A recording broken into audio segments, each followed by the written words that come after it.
అస్సలాము అలైకుం ఎవ్రీవన్. ఖురాన్లో ప్రస్తావించబడిన 25 ప్రవక్తలు: ఆదం అలైహిస్సలాం, ఇద్రీస్ అలైహిస్సలాం, నూహ్ అలైహిస్సలాం, హుద్ అలైహిస్సలాం, సాలెహ్ అలైహిస్సలాం, ఇబ్రహీం అలైహిస్సలాం, లూత్ అలైహిస్సలాం, ఇస్మాయిల్ అలైహిస్సలాం, ఇషక్ అలైహిస్సలాం, యాకూబ్ అలైహిస్సలాం, యూసుఫ్ అలైహిస్సలాం, అయ్యూబ్ అలైహిస్సలాం, షోయబ్ అలైహిస్సలాం, మూసా అలైహిస్సలాం, హారూన్ అలైహిస్సలాం, దుల్కిఫుల్ అలైహిస్సలాం, దావూద్ అలైహిస్సలాం, సులైమాన్ అలైహిస్సలాం, ఇస్మాయిల్ అలైహిస్సలాం, అల్యాసా అలైహిస్సలాం, యూనుస్ అలైహిస్సలాం, జక్రియా అలైహిస్సలాం, యహ్యా అలైహిస్సలాం,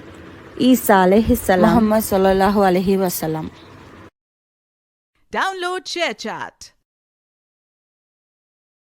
Download ShareChat.